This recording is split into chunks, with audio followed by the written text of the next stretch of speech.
नमस्ते प्रणाम सभी मित्रों को। मैं नितेश गरिमा रिकॉर्डिंग स्टूडियो मुंबई और गुजरात से स्वागत करता हूं अपने इस ब्लॉग में भाई। और काई बोली आप सबके आप सब तो जानते हैं कि मैं हमेशा आप सभी को मोटिवेट करता रहता हूं, हमेशा आप सबके लिए कुछ ना कुछ हम अच्छा ही सोचिला भाई। और आज हम बैठल बनी एगो बहुत ही खूबसूरत जगह, काफ़ी अच्छा नज़ारा आप सभी देख सकते होंगे। हमारे पीछे ये प्लेटफॉर्म दिख रहा होगा और भी एक आध गो ब्लॉग यहाँ के आप सभी देख लो कब्जा।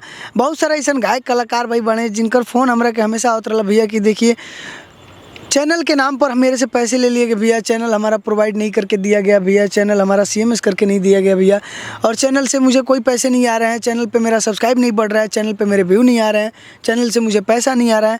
तो जितना भी कलाकार बने भैया उन सबके हम बता दिया चाहते नहीं कि सबसे पहले तो चैनल रजिस्टर बा कि नहीं के, आपके वेरीफाइड बा कि नहीं के, CMS बा कि नहीं के, चैनल आपके मोनोटाइज और आपके चैनल से तभी ना पैसा आई जब वो चैनल आपके मोनोटाइजेशन कंप्लीट कर ली।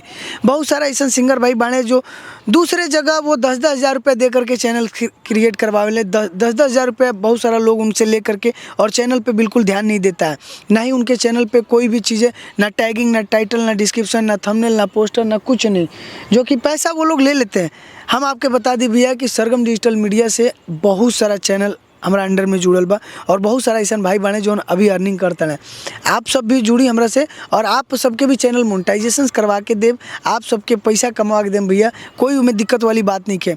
उनमें आपके आधार कार्ड लगी, आपके फ़ोटो लगी, आपके मोबाइल नंबर लगी, और भी जो 2-3 प्रोसेस होला वो सब आपके पूरा कर ली। और ओकरा बाद से आप चैनल पर मेहनत करी, अच्छा कंटेंट डाली, अच्छा वीडियो डाली, और 2-4-6 महीना के अंदर इतना अच्छा पैसा आवे लगी आपके भैया यूट्यूब से ना कि जोन भी तू काम करता सारा काम धंधा भुला करके और यूट्यूब में लाग जियो भैया। कलाकार बनना है ना, पैसा कमाना है ना, तो यूट्यूब ही पकड़िए आप लोग। फेसबुक से, यूट्यूब से, इंस्टाग्राम से, हर सोशल मीडिया से बहुत पैसा होता है। आप सबके पास इतना टैलेंट है, अब जब छिपा के रखबा टैलेंट, अंदर ही अंदर दबा के रखबा टैलेंट, केहू के सामने प्रदर्शित ना करबा, प्रेजेंट ना करबा। अभी देखा हम आपके सामने कैमरा में वीडियो बनाओ तनी, आपके सामने माइक में कितना चिल्ला के बोला तनी, आप सबके मोटिवेट करतनी, तब हमारा शर्म थोड़ी लागता। हमारा कैसे फ़ायदा बा भैया, ऐसे हमके पैसा आवेला। वीडियो आप देख रहे हैं मेरा, लेकिन पैसा मैं कमाता हूँ आप सबसे। वीडियो आप देख रहे हैं मेरा, लेकिन आपको देखने से मुझे फ़ायदा है और मुझे पैसा आता है।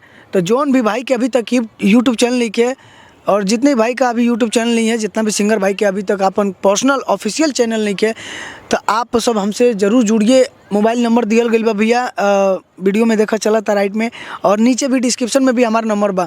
फ़ोन करिए भैया, आपके एकदम original verified registered channel create करके हम देव, और आप सबको मैं बढ़िया से बढ़िया रिस्पॉन्स लिया कर देव। आप सब सरगम डिजिटल मीडिया से जुड़िए, गरिमा स्टूडियो से जुड़िए भैया। Recording, music, editing, shooting, audio, video, short film से लेकर के, और आप सबके हम बता दी कि हर चीज़ की सुविधा अपना यहाँ बा भैया, कोनो चीज़ की दिक्कत नहीं है। बस आप दिल से जुड़िए, एक अच्छे कलाकार बन के जुड़िए।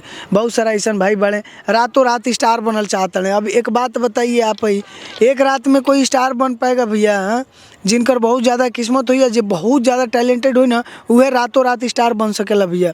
लेकिन आप सबके बता दी कि मेहनत करी ना भाई, मेहनत करने में का अर्ज बा।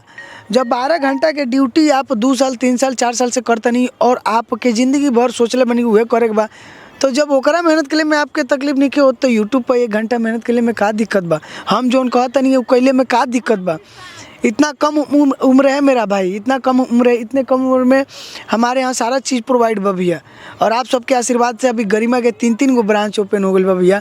नाला सोपारा में बा, बोईसर में बा, वापी गुजरात में बा। आप लोग कहीं भी बानी, मुंबई में, गुजरात में, तो आप बिंदास आई, यहाँ कोई दिक्कत नहीं है। और अच्छा से अच्छा आप सबके हर चीज़ प्रोवाइड करके दे। यूट्यूब के कम मत सोची भैया, समझिए, यूट्यूब के कम मत समझे भैया। यूट्यूब बहुत बेस्ट बा आज के डेट में। यूट्यूब से लोग लाखों रुपया कमाए वाला। जितना सिंगर भाई बाड़े हमेशा शर्माते हैं, डरते हैं। किसी के सामने गाना सुनाना होगा तो नज़रें नहीं उठाएंगे, किसी के सामने कुछ बोलना होगा तो खुल के बातें नहीं करेंगे, क्योंकि सामने अपन टैलेंट दिखाओ बा तो क्यों खुल के बोल पे ना, तब आखिर कमाइबा कैसे, नाम कैसे होई? खाली शकल सूरत देख करके और तरह के लोग गायक खाली बोल देबा कि गायक है तो गायक बना दी लोग तरह के, और सुपरस्टार बना दी। कलाकार हुआ भैया तो अपन कलाकारिया दिखेबा तबे ना पैसा मिली। कलाकारी दिखाइए, आइए कैमरे के सामने, एकदम खोलिए अपने आप को। काहे डरते हैं जी, काहे शर्माते हैं? नहीं, आपको कोई बोलने वाला नहीं है, आप आज़ाद भारत में रहते हैं जी, आपको कोई दिक्कत नहीं है, कोई परेशानी नहीं है। आपको बोलने का हक है, आपको वीडियो बनाने का हक है, आपको हर चीज़ करने का हक है। आप खुलिए, पहले अंदर से खुल तो जा सही से, अंदर से सही से खुलबे ना करबा, चाप के एकदम पूरा मन ही मन में रहेगा कि यार हमके हीरो बने के बा, हमके कलाकार बने के बा, हमके गायक बने के बा। लेकिन जब काम पर अपन कला दिखावे के जब बारी आवेला तब सही से गाना ना गईब, सही से बढ़िया से डांस ना करबा, बढ़िया से एक्टिंग ना करबा, तो लोग कौन चीज़ देख के तारा के सुपरस्टार बनाओ? कौन चीज़ तारा के देख के लोग सुपरस्टार बनाई, तू ही बताओ। तो आप लोग जोन बा कि आप घबराइले से, शर्मैले से, डरिले सब छोड़ दे भैया। और जब दिल करता ना खोल के एकदम भागो, तनिको अपना मन के अंदर दबाव मत कि नहीं हमके आज ना तो काल करब, काल ना तो परसों करब। इस ज़िंदगी के हर एगो दिन, हर एगो पल ख़त्म हो जाता भैया।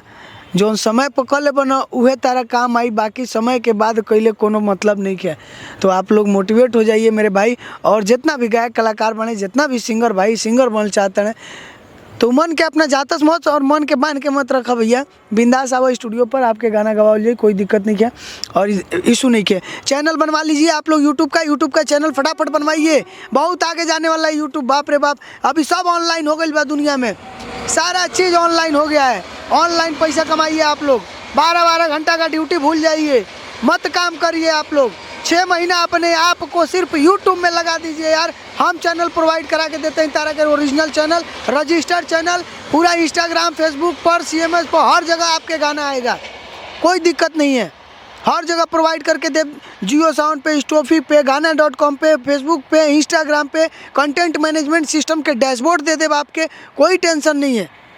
बिंदास आप लोग लेकिन काम करिए, डरी शर्माई मत। आप लोग खुद शर्माएंगे तो फिर पब्लिक कैसे आपको प्यार करेगा? आप लोग जो कलाकार हैं।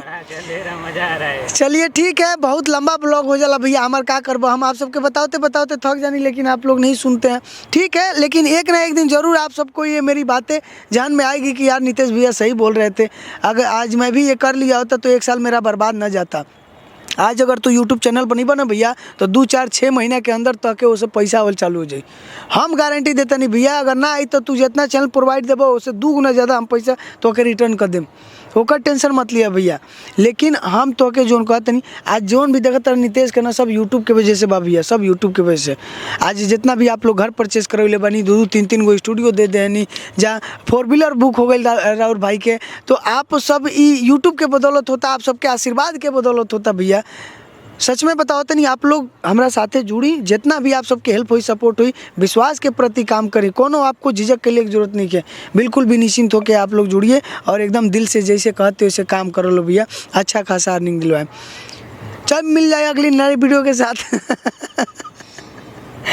चलिए मिलते हैं अगले नए वीडियो के साथ, तब तक के लिए बन रही है हमारे चैनल पे और गरिमा स्टूडियो को लाइक सब्सक्राइब कर दीजिएगा। और बिंदास आइए यार, कभी भी आइए, कभी भी आइए, कभी भी आइए। चलिए मिलते हैं, बाय बाय।